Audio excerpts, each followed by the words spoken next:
Hello viewers, কেমন আছেন সবাই? বলেন তো এটা কি? এটা প্রাণের নতুন সস বের করেছে ধইনা পাতার। কে কে খেয়েছেন এই সসটা? আমি আজকেই আনলাম। আমি এটা আগে দেখি নাই, হঠাৎ চোখে পড়লো এই সসটা আমার, তাই আমি নিয়ে আসলাম। কিন্তু এটা স্বাদটা বিশ্বাস করবেন ভাইরে ভাই, এত মজা, এত টেস্ট। এই দেখেন, খুব সহজে বের হয়ে আসে। ইয়ামি। এটা আপনারা খিচুড়ি বলেন, লুডুস বলেন, পাকোড়া বলেন, সব কিছুর সাথেই খেতে পারবেন। খুবই মজা।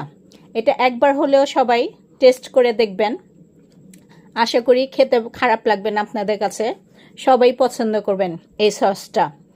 এটা প্রাণের সস, এটা নতুন বের করেছে প্রাণ কোম্পানি। তো আমার কাছে খুবই